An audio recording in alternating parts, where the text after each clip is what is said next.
The planning for a Patriots march to restore America was interrupted when one of the founders shot a co-founder in the face during a drunken argument, resulting in that man's death, which is, of course, a tragedy. It's a tragedy that becomes more common, of course, when you're drinking and surrounded by guns. Now, we found out about this not through law enforcement, which is keeping relatively mum, although apparently it has been ruled to be in self-defense that the man shot the other man. But a fellow Patriot put out a message on social media saying this: "It was self-defense. Charles was PMing me minutes before he attacked Vincent. Charles pulled Vincent Smith's gun from Vincent's holster and pointed at Vincent." There's a lot of Vincents. What does PM mean? Private messaging me, I think. He was drunk, and Vincent shot Charles with a spare gun that he was carrying. Vincent called me minutes after the marshal left. The marshal ruled it self-defense. So Charles Carter was killed in this shooting by Vincent Smith. Apparently, Charles grabbed Vincent's gun. Now, Vincent had another gun. He had that backup. And again, this is not coming from law enforcement, but apparently he shot him in the face, resulting in that man's death, which is, of course, a tragedy. But again, drinking, guns, doesn't go well together. Okay. So Williamson, that's the Bill Williamson that put out the message on Facebook. He is an organizer of the failed 2 Million Bikers to D.C. rally. Said that he had been communicating with Carter through Facebook messages minutes before his friend attacked Smith. Now, another militia member put out this message, which I think actually makes a lot of sense. "Never mix guns and booze. Charles got drunk and belligerent and took away his friend's sidearm and threatened him with it. At that time, his friend drew his backup weapon and fired to defend his own life. This is why it is a hashtag felony." I don't really understand that. "For an intoxicated person to be in possession of a firearm. Guns and booze do not mix. End of story, and unfortunately the end of Charles's life. What a waste, and by his own hand." Not technically, but I agree largely with Joe. This is why when they propose, as they did in Texas, allowing open carry in bars, it seemed like a bad idea. What could go wrong? What could go wrong except that the only thing that could go? The only thing that could go is that you drink and then you shoot someone. That if you want to bring the gun in, it's because you think there are situations where you are drunk and you can't readily kill people. That's the situation you're trying to fix. You know what we have to do is we have to make sure that the bars where they're allowed to bring guns in, that they only serve the alcohol that doesn't make you angry and want to shoot people, right? Doesn't make you feel terrible about your life situation and want to take it out on other people. They should serve the calm booze, or as we Malibu, I think, does that. Yeah, there's that, or as I like to call it, marijuana.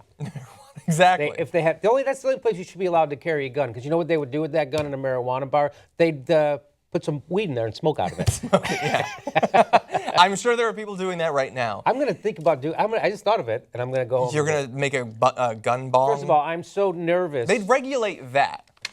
Yes, they would. They would. Well, pot is already regulated. Of course, but I'm so upset that Barack Obama is trying to restrict my ability to buy guns that I'm going to go out and buy a shitload of guns tonight. I'm scared, and I want him before he once again takes away all the guns as he has so often in the past. It's obviously a big ploy, John, because you spend the first 7 years not taking away our guns, just so we get complacent, and then bam, he's got our guns. He's got all 300 because your guard is down. Your guard is down as you've been buying millions and millions of guns for years and buying so much ammunition that other people who want that general type of ammunition can't find it for months at a time. That is how restricted guns and ammo is in America. Yes. And that's how they get it. They make it impossible for you to buy ammo because so many other people are buying so much other ammo. That's, done. That's why I'm a free marketer. But instead of sending these guys up in Oregon, is how you're supposed to say it, I think. Oregon. Really? People email me upset that I keep saying Oregon, but it's spelled Oregon. Okay. I think that you should be allowed to say how your state is pronounced. So for the purposes of this video, I will try to say Oregon. Yeah, or Nevada, like John Kerry said instead of Nevada. Yeah. He said. Anyway, but instead of sending those guys dildos, I think we should send them kegs and firearms. Solve the situation. They'll kill themselves. Oh my God. I thought you were going to say like send them weed. No. And then they'd be like, you know what? It's not that bad. No, those guys would ruin weed somehow. You think they'd ruin it? Yeah, they would. I saw in the news, and I talked about this at the production meeting this morning. It's the sort of story that we no longer do because it happens so often, and people would get mad if we did it every week. But it was a father. About me winning awards? No, we should still cover those. We should. So father had a gun, and his daughter was supposed to be at school. I heard him. And so she came home during the day, and he thought it was a robber, and he shot her in the neck, and she died. and he called up to 911, and he said, you got to hurry, obviously. Oh, God, why has this happened? And you feel terrible for the guy, but you know why it happened. It's because he had a gun. You have a gun at your house. Like, you couldn't go back there with, like, again, what I have is I have bear mace in my house. It's a big can, and believe me, no one's getting out of that house. So why wouldn't you just have that? Go back there with mace. Or a baseball bat. Or a baseball bat. Whatever happened to men? Be a man. Yeah. Have a little... Yeah, so, like, you feel so bad, but... I mean, there's so many things that go into whether someone gets shot by a relative, like is it dark, are they drinking, have they been gone for a long time? But there's one thing that ties it all together, and that's you having a gun in the house. And I kind of wanted to tweet out just like, you have to protect your family by not having a gun in the house. And it seems like it should be so obvious. So that's how you do it, by not having the gun. Well, actually, if you really want to protect your family, you wouldn't have those guns because statistically speaking, that's going to come back to bite you on the ass, like all these stories that we see all the time. Yeah. So if you really wanted to protect your family, you'd find another way to kind of fight an intruder off, which I have. I have bear mace. You have bear mace, yeah, exactly. And it's right next to my bed, believe me. Oh, really? Oh, yeah. I don't have a weapon. I have my dog.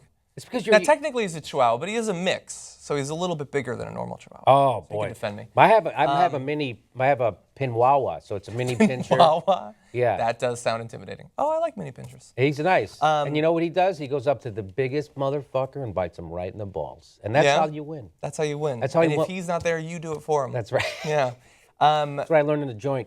It's just frustrating to have to keep going over the same information over and over because, like, people think you add a gun, and so if you need a gun, you have a gun, and then nothing else has changed, but so many other variables have shifted because the gun is there. We already know that when a gun is present, you escalate conflicts because of the confidence that you have a gun. Yes. And it leads to shooting people. That happened at Arizona State, I think, last year. How about we know that Trayvon Martin?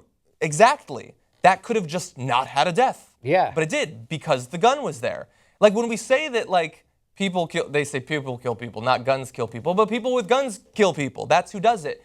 And in road rage situations, if you have a gun, it escalates. That's why the girl, I believe in Texas, got shot by some jackass who was pissed off at her in a car, and he had a gun. So he shot her in the head. If he hadn't had the gun, he wouldn't have been robbed, his family wouldn't have been raped, but she wouldn't have been shot in the head. And if you put it in the house, people are more likely to be killed, either by you, or the gun being stolen and used against you, or a kid finding it and blowing his friend's face off. When you put the gun there, whatever minuscule lower risk you have of thugs invading your house and killing you, and maybe you can find a case 7 years ago where that happened, every week people are accidentally killing each other simply because the gun was there. Or they're cleaning the gun and they blow their balls off, or they carry it into Home Depot and they shoot themselves in the leg. Like, why don't those risks to your safety ever come up when considering buying the gun? Or the lady who had her 2-year-old in a Walmart and she had the gun in her purse. 2-year-old finds it, shoots her in the Walmart. So I just don't think of it. And when you combine alcohol, obviously far worse. You magnify all those things. These guys, brilliant. I say It's a we match send made them. in heaven. We send them some kegs and some firearms. That's how we take care of Oregon. I think if you just send the kegs, they will be far more ready to use the dildos we previously sent. Because they're on the cusp, man. They're like, we're really bored and it's cold.